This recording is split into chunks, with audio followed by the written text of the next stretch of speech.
Hello, this is Rajiv Nalawadi, and welcome to Life's Magical Journeys YouTube channel. Today, we'll be talking about the author James Rollins. James Rollins is an American author and known for his amazing, fast-paced adventure thrillers. So we'll talk more about it and all of his novels here. So James Rollins is the pen name of James Paul Jakowski. So born in August 1961 in Chicago, Illinois, he had a very early interest in storytelling, and he had the inspiration from the classic tales of Jules Verne, H.G. Wells, and Edgar Rice Burroughs. So who doesn't love Jules Verne's, at least while growing up as a child? Even I loved Jules Verne's novels. So Rollins pursued an education in science. He earned like a doctor of veterinary medicine from University of Missouri, and he practiced veterinary medicine in Sacramento, California. And Sacramento, California is about 25 miles from my place, El Dorado Hills. So he used to be a local, but now he doesn't stay here, stays somewhere else in the US. But he did practice veterinary medicine in Sacramento, California. So that's close to my heart because of Sacramento. So in most of his novels, he is known for incorporating all the elements of medicine, which comes from his veterinary background, right? And technology and biology, all of these are kind of interwoven into his novels. So he blends the concepts very nicely, and they are always mixed with adventure and mystery and basically all of these include exotic locales as well when you're reading. So Rollins created a fictional division of U.S. Department of Defense, DARPA unit, and it's composed of scientists and special forces operatives. And these characters, part of what's called as the Sigma Force team, they embark on missions. Across the globe. And of course, it is to protect the world from various threats, often involving mysteries which are historical and also often revolving around some of the cutting edge science, and the ancient artifacts are also involved, and that's where the exotic locales come into the picture. And they have like meticulous scientific research that had been done, like when he weaves these stories in a novel, and packed with fast-paced, and always science and history are combined together, and that's a very good intermix when you're reading a novel. And these novels are essentially very challenging, and I like mentally and intellectually challenging novels, and certainly James Rollins can deliver that. And his Sigma Force series, which is a lot of novels, we'll talk about a few of those novels today. It shows up in that. And Rollins has also written like Indiana Jones and The Kingdom of the Crystal Skull. Everybody probably has seen the Stephen Spielberg movie, which involves Indiana Jones. And usually the novels get converted into movies, right? And we have talked about that on this channel. But this is where there is another concept called as movie novelization.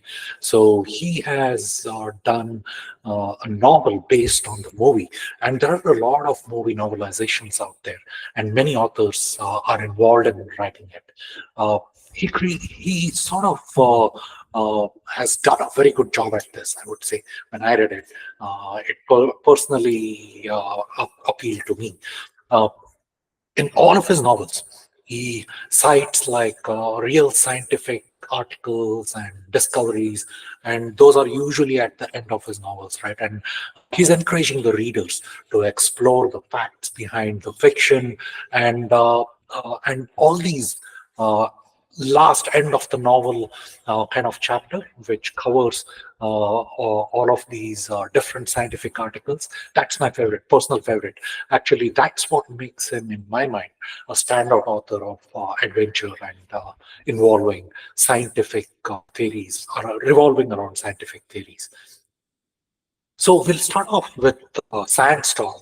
So Sandstorm was the first of the James Rollins Sigma Force novel, and that got started into a very nice ecosystem around Sigma Force itself, and amazing read. So the novel itself begins with the mysterious explosion at the British Museum in London, and that sort of leads to the discovery of an ancient artifact, which is connected to the lost city of Ubar. And we have all heard about Atlantis of the water, but Ubar is different. It is an Atlantis of the sands. So this is where the science comes. The like this is always known to be sort of a very forward civilization.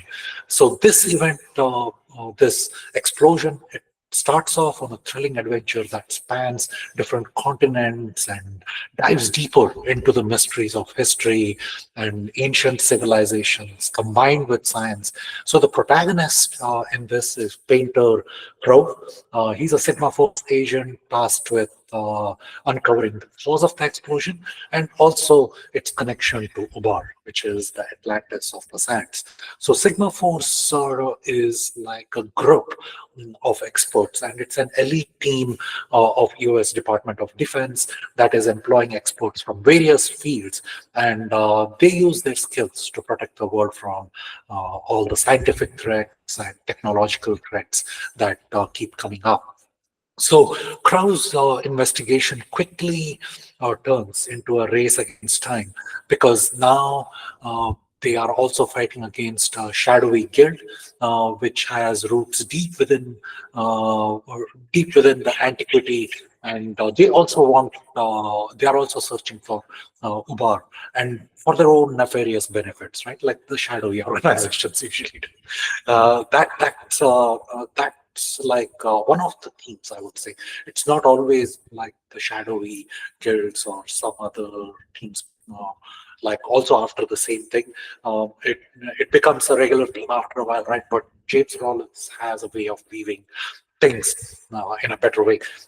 So Krau's team includes Safia Almaz, the curator of the museum where the explosion occurred, and he's an expert on Arabian history. And Omaha Dunn, an adventurer with personal stake in this overall quest. So together they journey into from starting from the smoky streets of London to the arid deserts of Arabian Peninsula, where they have to overcome natural disasters and, of course, ancient civilizations and history. They have their own traps that they have to deal with. So there is a series of challenges that this whole Sigma Force needs to face. And as they delve deeper into the science, they discover the physical city of Bar, of course, but also it has a lot of hidden secrets. There is a lot of advanced technology, of course, that comes with the theme of Atlantis, right? And the science that challenges their own understanding of history and is the humanity's place in this universe. If there was an advanced civilization in the past, and we think we are the most advanced civilization today, so that is also like one of the challenge that faces the Sigma Force members. The novel interweaves like a lot of elements of myth, and there is also scientific theories. There is exploration of greed, of course, as it's tied to human quest for knowledge and overall control of power. So the novel establishes the foundational elements of Sigma Force, and it also poses intriguing questions about the intersection of science and all the legends and nature of civilization and all the secrets that have been buried by the time and sand. And who knows what other things are already buried, and ancient civilizations probably were more advanced than what we really know of. And that is like a thought which James Rollins leaves you with this particular novel, and also at the end. So do go and read it. So the second one we'll be covering is the Judas strain. So the Judas strain revolves around an ancient and deadly plague, right? So it is called the Judas strain, and it's re-emerging, and it would be a cause for the global pandemic. And the story begins with an outbreak of a mysterious illness on a tourist-filled island in Indonesia, and all these exotic locales will get to go like as part of the novel.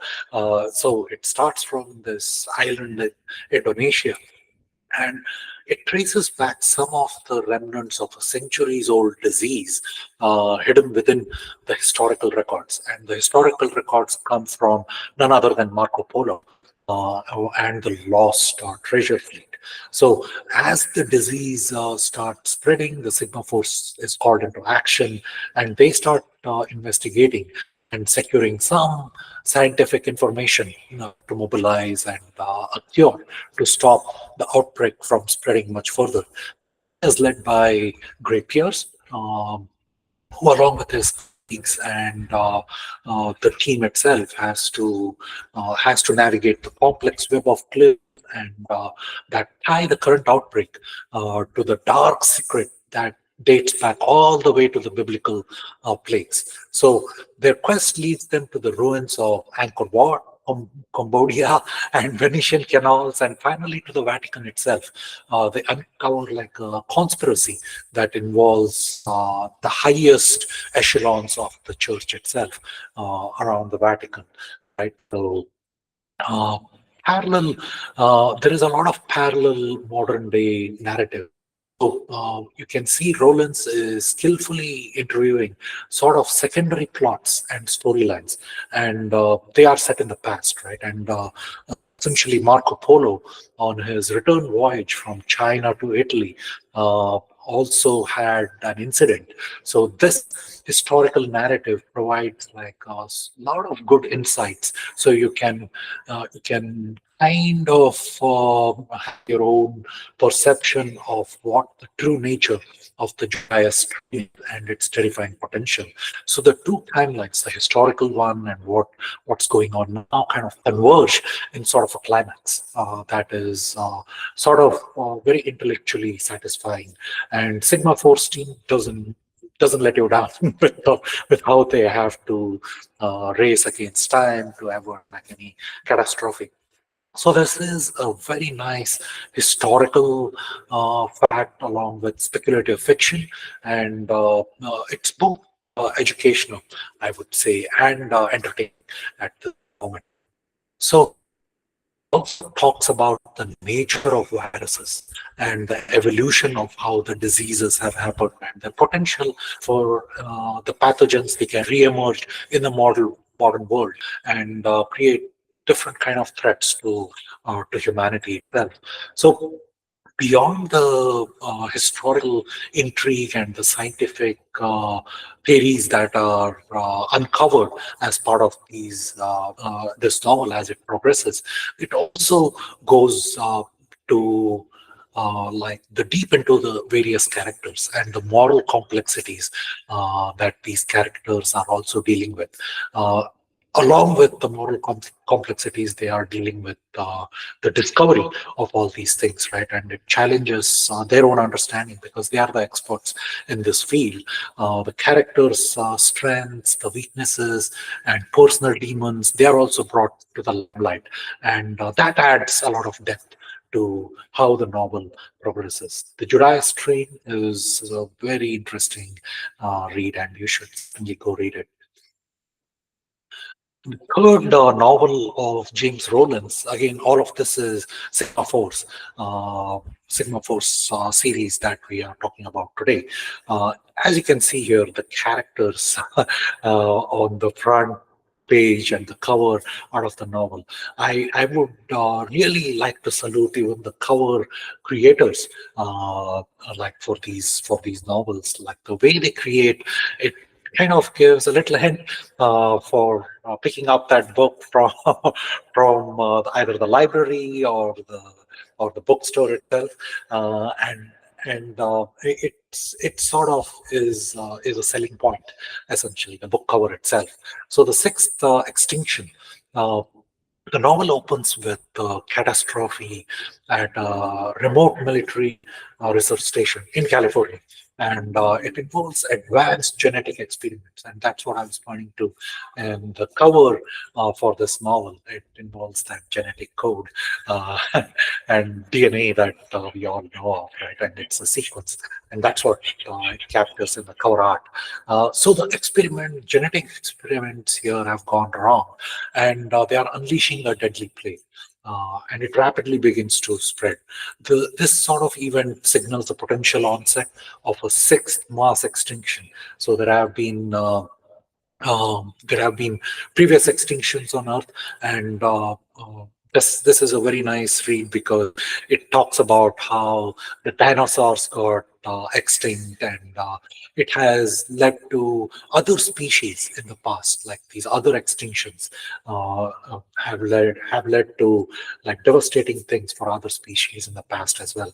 So quickly, Sigma forces mobilized into action, and it is led by none other than Commander Gray Pierce. So you saw the Judas Strain, and you see here whenever there is like a world threatening disease or a plague kind of thing, Gray Pierce is there, and his team races against the time. It's not that just Gray Pierce is the character. The characters keep revolving around differently in the other Sigma Force novels, but this is about plague. So it's the Judas Strain, and this one is also about a deadly plague. So it involves Gray Pierce because he's the expert on that, and that takes them from the volcanic ranges of Iceland to the lush rainforests of the Amazon. So you see that stark contrast, ice versus the lush green rainforests. So it's uncovering a conspiracy that really revolves. And goes back to multiple centuries. And there is something involved with the manipulation of the very building blocks of life, which is where the genetic code comes in. So as the Sigma Force tries to delve deeper into this mystery, oh, there is an airplane just over here. You may this may capture that airplane's noise as well. So the Sigma Force discovers experiments of research at this research station. It has a much larger scheme to rewrite the genetic code of the world's flora and fauna, right? They are planning to create new species that essentially, instead of helping, is leading to the eradication of humanity itself. So there is a shadowy organization with a vision for a new world order, and they are trying to harness the power of genetics for their own ends and their own benefits. So it explores the theme of survival, the overall ethics that are involved in the scientific research, and our natural world has a very fine balance. It is very fragile on the a very fragile kind of a balance that exists in this natural world, right? And we as humans should be leaving a strong legacy. And that's what at least this novel made me ponder and think about.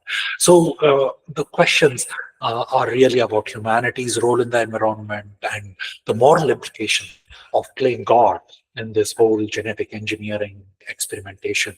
So there are high stake actions, sequences, daring rescues, and also genetically modified creatures that somebody needs to encounter and fight.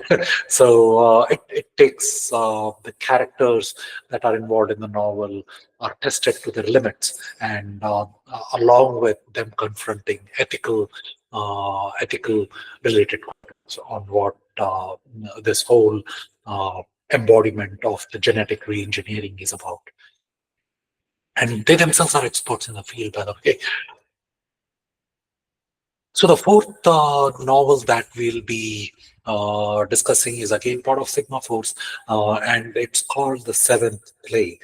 Uh, so the novel opens with a dramatic return of a British archaeologist, Harold McCabe, who had gone missing 2 years prior in the Sudanese desert.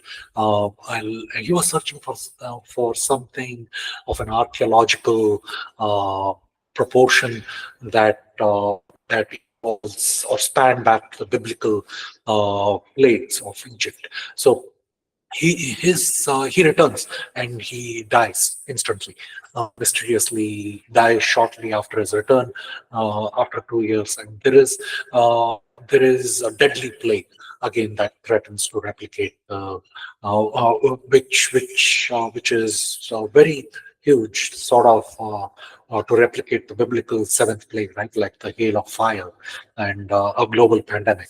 So Sigma mobilized into action.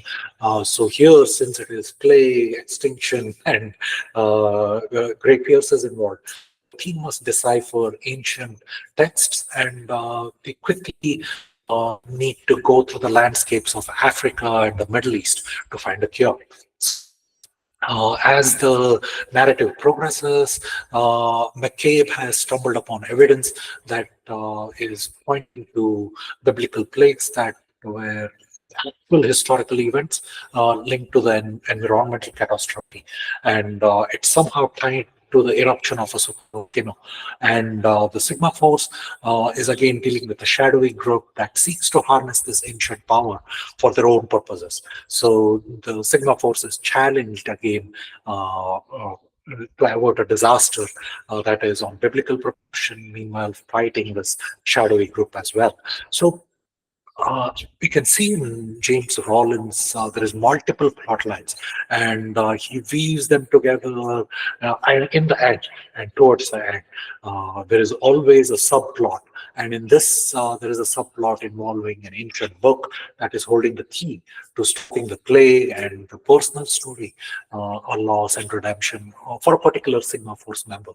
Uh, so the novel is a very good blend of scientific intrigue, historical speculation, and there is extensive research. And you can read, as I mentioned, towards the last pages of every novel that James Rollins writes. So it delves into the themes of climate change and what that thin line between the myth and the mystery that exists.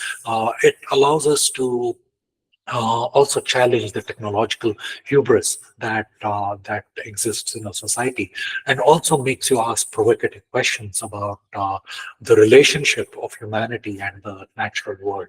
How there is that delicate balance and a thin line which ties us back to history, and humanity has existed all throughout history for many centuries. So that's a very good way that is narrated by James Rollins.